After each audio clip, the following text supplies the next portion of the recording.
Well, hi folks, welcome back to the plot. It is officially the start of autumn, which means the tea is back, the flask of tea, and I've been really pondering about what to do today. I've had about 10 different plans. The original thing was nice relaxed day, because I have been very busy recently, and I think I just need to kind of catch my breath. So the plan is still lazy day and a massive pepper harvest, but I've come in the Polytunnel and you might notice there's still no doors, and I think maybe just before I do the Polytunnel I'll quickly put the doors on. Doesn't sound that quick. So first I'm gonna have a little cup of tea and just enjoy this mild spell. Have you had storms as well? We had terrible storms down here. I've got a little picture. I can show you. Our tomatoes did not survive in the back garden. Thankfully, everything on the plot and the tunnel is just fine. I feel a little bit out of the loop. I was away for a few days with work this week and I've just spilt tea. Brilliant. And it just feels like, you know, when you're not in the habit of coming to the allotment, it feels like I've not been here in weeks and weeks, which isn't true. It was just a few days ago that I gave it that big tidy up and it's still looking really nice. When I arrived, I was like, ooh, yeah, I'm enjoying that. Now, this is looking just amazing, isn't it? And I've dug quite a big channel out here for the door. That's a big issue with this tunnel, as you've seen, is just the level of the ground. I've done it all a bit wrong, but we're kind of muddling through, and this door design is super simple once this is on. At least I think it is. Steve made it look easy, which doesn't mean I can make it look easy. Yeah, as expected. Not as simple as I was hoping. The door's too high, the ground's too high. Then again, I think maybe if I just angle it, we might be able to bodge it. No, don't be silly, do it properly. Ta-da! It was only like one little rock in the way after all, so it wasn't that big a deal. But look at that, it's working. I've just got to put some little kind of end stops in to keep it in place, and I need to cut away all this excess. I don't know what, I've just been leaving that on just in case it wasn't quite right, but we are on to the finishing touches now. Look at that, that is so cool. Could do with a bit of a clean. Right, let me finish that cup of tea and we'll do some peppers. Pretty happy with that. Unfortunately, something I'm not happy with, I've just looked down here at the tunnel, and this corner, I've always been a bit worried about these corners and the way it kind of, the plastic stretches over these, and I've noticed just a few little holes have come up on here. Maybe I've tightened it a little bit too much or something like this. This is kind of, you know, the timber's had like chamfered edges, so there's nothing sharp here. But that is a bit concerning, and I do have some repair tape actually, so I'll probably just tape over that and hope for the best. Shall we talk peppers? It's been a bit of a funny year for me. I thought I had nailed it. The year got off to a really good start. Well, I had a little bit of a few dicky weeks with the seedlings, but I started them really early, earliest I've ever gone, 1st of January. And generally, I've got everything right throughout this year. I potted up into their final pots, bang on time. I put them out, perfect. I just missed the last frost. Everything was really healthy. But now we're coming to the end of the season, and it could be a bit better, really. There are, I think, two main contributors. So we've got some nice, decent-sized plants on here, but just not much fruit. And I think the two main reasons, one, the weather. We did have a very funky kind of late spring, early summer, very, very dark. So the plants just weren't putting on much growth when they normally would. The second thing, overcrowding. So they've come into the polytunnel far too late, and for the most part they spent all this time crammed into this teeny tiny little greenhouse. Now, it already looks far too busy in here, so you can imagine what it was like with, I don't know, 8 extra big old plants. And we've still got some really good fruit, so I'm not too worried, but it has been a bit interesting. And I was expecting a little bit better, but we'll get harvesting. There's still loads and loads of green peppers, so I've been quite surprised. I've been seeing a lot of people saying that they've got their last chili harvest, you know, they've just taken their last harvest. And for me, I've not even had my first big proper harvest yet. I am on the south coast and I am growing undercover, so maybe I've got a slightly longer season than a lot of people, but if you're growing peppers, don't write them off just yet, you know? They've still got a good bit of time to grow, to mature, and to ripen. Oh, I've just seen in here one of the coolest plants that I've grown this year that I wanted to show you. So this one is a citron, and I just love the growth form of this. Let me show you properly. This thing is just amazing. It's like a natural kind of bonchi, you know, like a bonsai chili. And I just love the way that it's got this kind of, I don't know, it's like a nice uniform. All the fruit is on this one level. You've got that really distinctive kind of branch right here where it goes into two stems. And I just think it's gorgeous. And this is something I always recommend. If you want to try a pepper for the first time, maybe you don't have that much space, you know, you're new to peppers, or you just want to get a little taste, a little flavor, then just stick it in a little 1 litre pot and it can go just about anywhere. And by the end of the season, you can get some really nice little fruit. I just think this might be my favorite plant that I've grown this year in terms of how it looks. It's gorgeous. Now, you know you've got a pretty pepper plant when you don't actually want to harvest the pods. There was a really funny video that Chilli did where he was testing these. It's part of his seed kit this year, and he thought that they were a Bactum, which is quite relatively mild, and these are in fact a Chinense. These are very, very hot.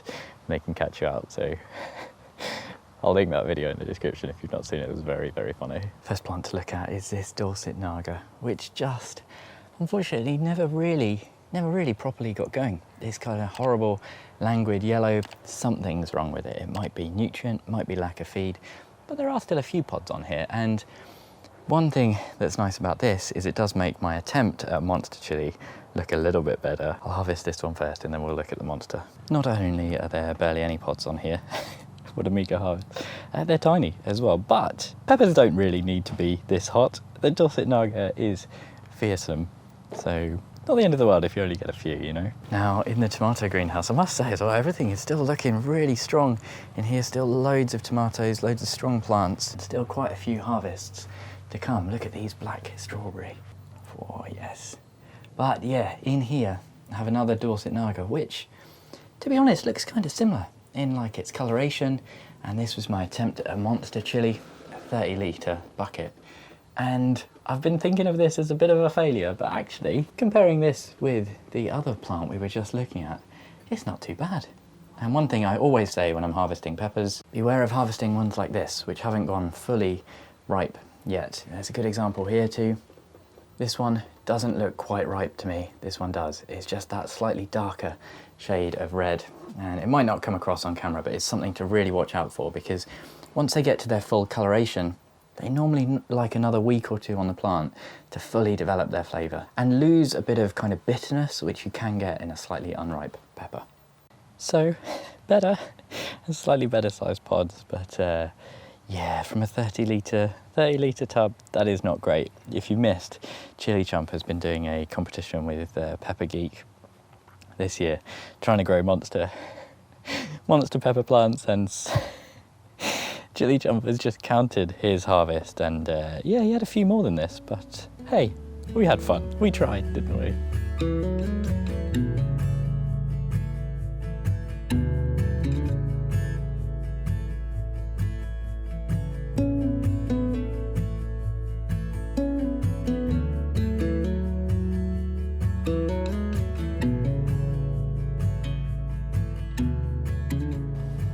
I don't think that there's anything I enjoy more than picking chilies on a really miserable grey day. You know, there's just something about it that just lifts you up. You know, when it's miserable outside, the season's just starting to turn, but you're just still getting these wonderful, colourful harvests. I think these plants haven't thrived in the Polytunnel, partly because there's no doors, and partly just, you know, it was like quite a drastic change in environment, going from the greenhouse, which has like auto vents and nice controlled kind of climate, into this just less controlled one. You know, I've got a butcher lochia there. It's only really just starting to flower now.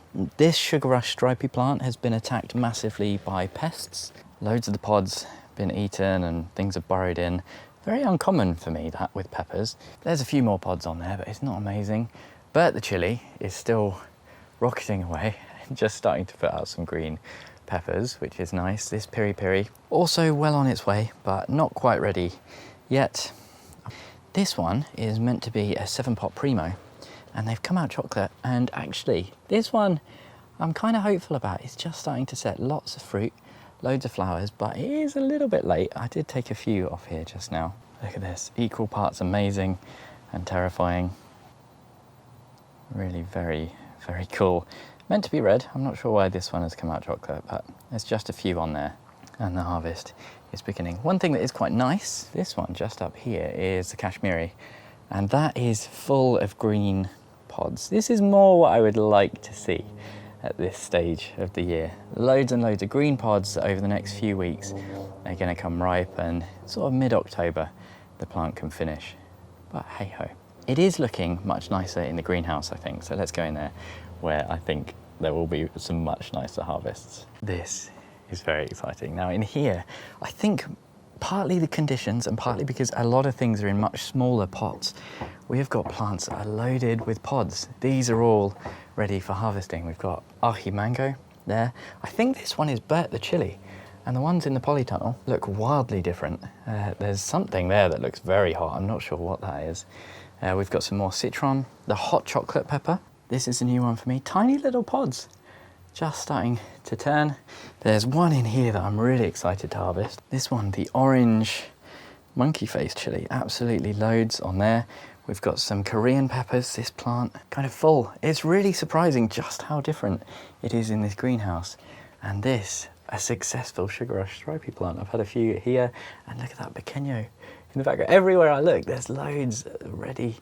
And down here on the floor, we've got even more. This one, the red one, the champion. There's a chinense at the back. Can't remember exactly what that one is, but that one is only just flowering, possibly too late. We've got another aji mango. Piri piri, this one, very late once again, although there are a few red pods on there. Trinity, oh, these are, oh, that's a shame, that one's over. If you ever wondered what an overripe pepper looked like, they do go gross and mouldy and wrinkly. So that's not great. If you're starting to see that, that is your sign to start harvesting. But some nice big pods on that plant. It's just so difficult to show you properly. And then the auto pots. Wow, oh my God. Wow, I hadn't looked in here. I was not expecting that. So this one, the Trinidad 7-pot brain strain. Oh my goodness, pods as far as the eye can see. We've got a lovely Korean one here.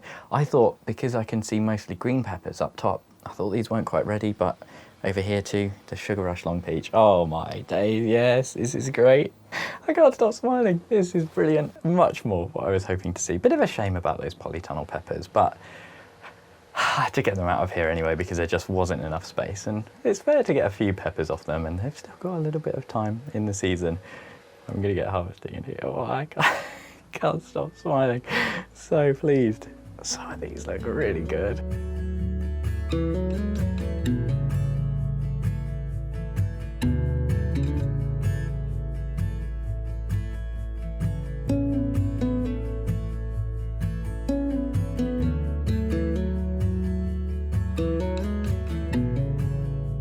Now, I can't lie. I was expecting a bit of a bigger harvest today, and this isn't the end of the world. This isn't because of the plants. A lot of them just aren't quite ripe yet. So I've got a little example. This is one, the aji mango, and lots of these nice orange pods on here, but they're not quite ripe. They haven't quite turned to that slightly darker tone.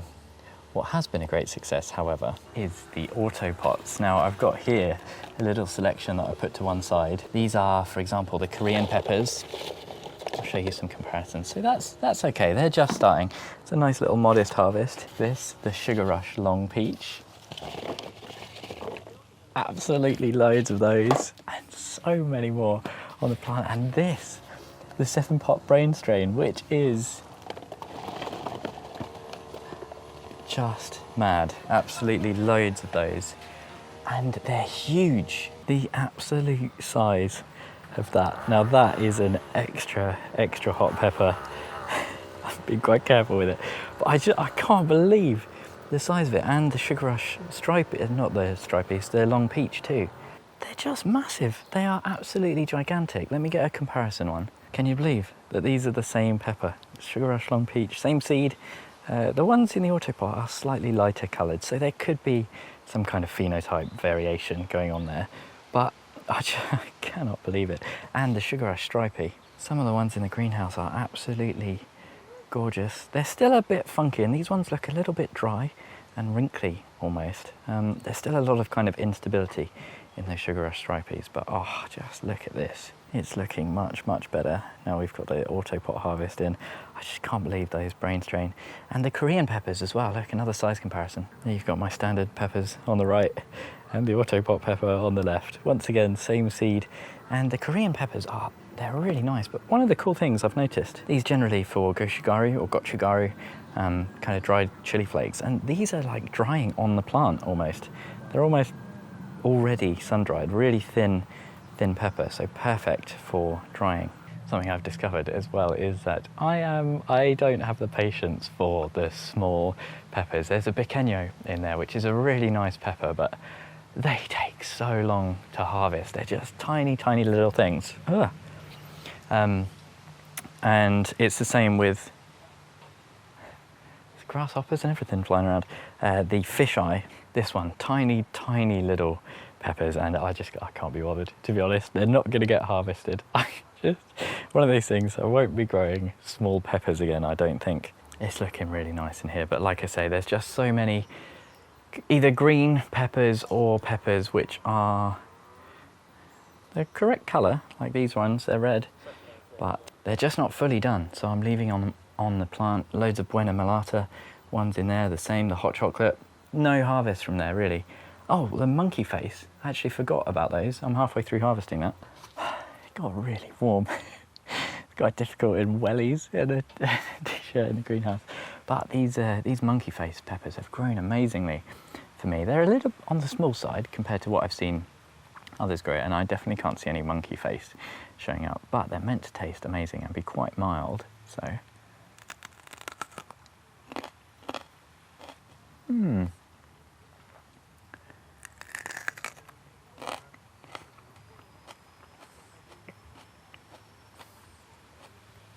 Oh, well, I thought that was going to build into an intense heat then, but no, it's just a little spike. And it's quite pleasant. I wonder, not particularly sweet, not particularly distinctive flavour. Nice kind of standard, almost like, not quite like a sweet pepper, like a bell pepper. Okay.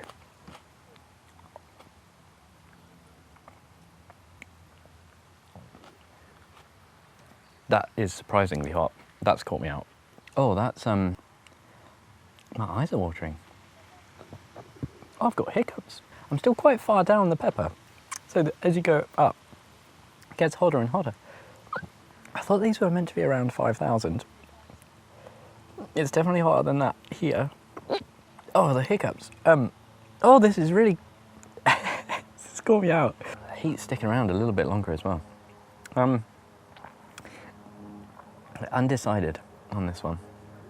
One thing, of course, that you have to be really careful about is if you're growing hot peppers and they look similar to other peppers, and I've made the mistake that I was trying to avoid somehow here. This one is the champion, one of my favourite pepper, maybe the favourite pepper of this year.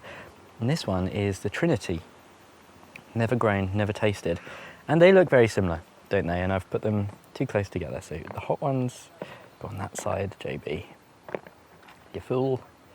Now the Trinity that I just mentioned, I've been really intrigued to try this. I got this from Seaspring Seeds, and it's meant to be a relatively mild Chinen, so it is a very hot pepper, and you can tell by looking at it and the texture that it is very hot. And you know, if you want to get a sense of the flavour of a super hot pepper, you know, what do? How do you taste it? Well, very, very carefully, but if you just have a little nibble, you can normally get a bit of a sense of the flavour profile without ending up, you know, coughing and spluttering and weeping on the floor. Oh, that is soft.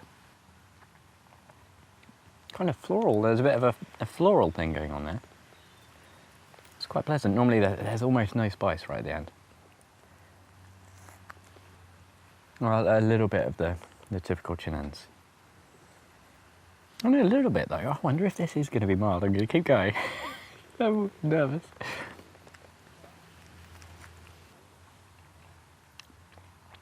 There's the heat. That was quite nice though, just like a little wave. Yeah, I think that's quite nice. I think that's like, well, it's very similar to a habanero, like a traditional red habanero. I think that heat is building a little bit as well. Maybe just that little nice, kind of slightly zesty floral lightness to it. Okay, right. You're seeing this one out of order, right? I had just packed up, I finished the video, put everything away, and I realised I hadn't tasted this one, the ahi mango. So I bit into it and the weirdest thing happened. This thing tastes like egg. Not like a little bit like egg, like as if there is an egg inside it. It is the most disgusting thing that has ever happened to me in the garden, I think. I'm completely stunned and lost for words, and I had to just put this bit in and ask if anyone else has ever had anything similar happen to them. An eggy flavour. I know sometimes when you ferment peppers, you can get a bit of like a sulphur compound and a ever so slightly eggy thing going on. I'm wondering if that's what's happened here, but wow. I'm just so glad I tasted it before putting it in any sauce or anything like that. Weird. But this, my all-time favourite, maybe, the Sugar Rush Long Peach. I really love growing the Sugar Rush Stripies. Their flavour is good, very similar, but I've just had a little go on this and I love this. There's almost like a very sweet watermelon thing going on with these ones. This one grown in the autopot, a bit different from how I would normally grow. Oh, but it's just gorgeous. It's almost like candy floss. It's so sweet. Sugar Rush Long Peach. It's such an interesting, it's got that kind of cayenne smokiness as well that you don't normally get from a Bacchus. I love these peppers. And this is nowhere near as spicy as that monkey face that I was just trying. It's just starting to get warm now. Oh, but I do love these. One more that I have been slightly disappointed with this year is the piri piri. And it might be sacrilege to say, but I don't know if I'm going to grow piri piri next year. They're just not my favourite peppers. And I find they take a really long time to ripen, so I've harvested almost none today. This has just started to get hot. Thank you ever so much for joining me. An extra special thank you to all of my Chilli Pepper Tier patrons. Tony, Bill, Pam, Louise, Mel, Michael, Denise, Socks in the Garden, and Andrew. Oh, it really caught me out. Hopefully, I'll see you again very soon.